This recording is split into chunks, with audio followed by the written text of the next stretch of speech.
Classement, l'affaire Martinez-Zogo crée d'énormes problèmes au Cameroun. Martinez-Zogo nouveau fichier liberté de presse au Cameroun, chute de 20 places dans le classement 2023.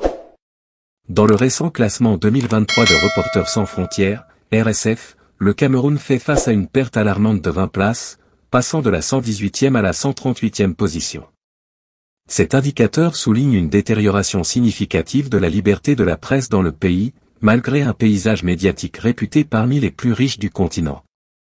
RSF pointe du doigt le climat hostile et précaire dans lequel évoluent les professionnels de l'information au Cameroun.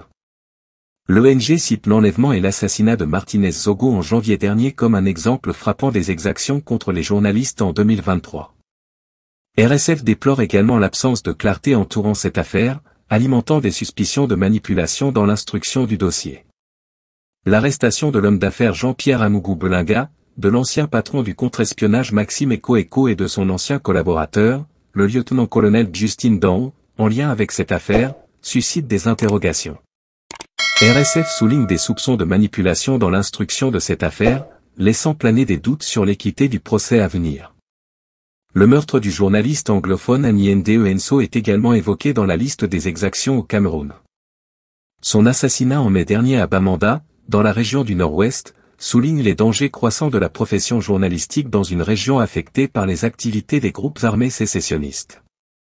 La détérioration de la liberté de la presse au Cameroun est un signal d'alerte, et les récentes affaires tragiques mettent en lumière la nécessité urgente d'une action pour protéger les journalistes et préserver l'intégrité de la profession dans le pays.